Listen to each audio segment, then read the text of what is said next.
work on the Palmaribo sugar plantation in Suriname. His name is familiar to me.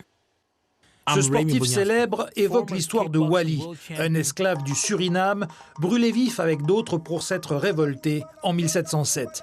Les ancêtres du boxeur ont vécu dans la même plantation de canne à sucre que lui.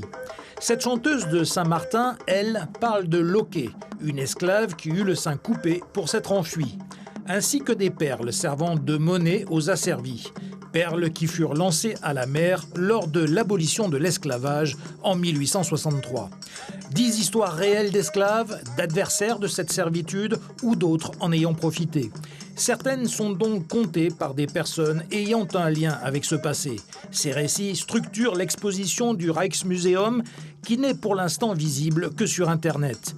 Via de nombreux objets, documents et œuvres, la manifestation retrace ainsi l'histoire de l'esclavage dans les ex-colonies néerlandaises, au Brésil, au Suriname, dans les Caraïbes, comme en Afrique du Sud et en Asie.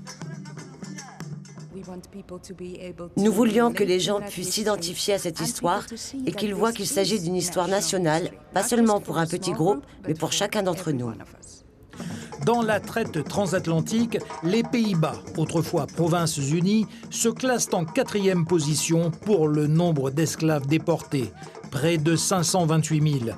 La déportation de masse est symbolisée par cette création en forme de navires négriers.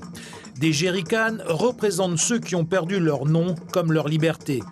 L'œuvre est baptisée La Bouche du Roi, comme un clin d'œil à Sa Majesté Willem Alexander, venu inaugurer l'exposition.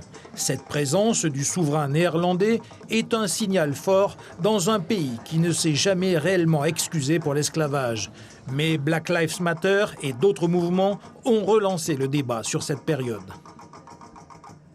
C'est l'un des objectifs de notre exposition, fournir davantage d'informations sur cette histoire afin de permettre un meilleur débat. Un débat entamé à sa façon par cette célèbre chanteuse originaire de Curaçao, une ancienne colonie caribéenne des Pays-Bas.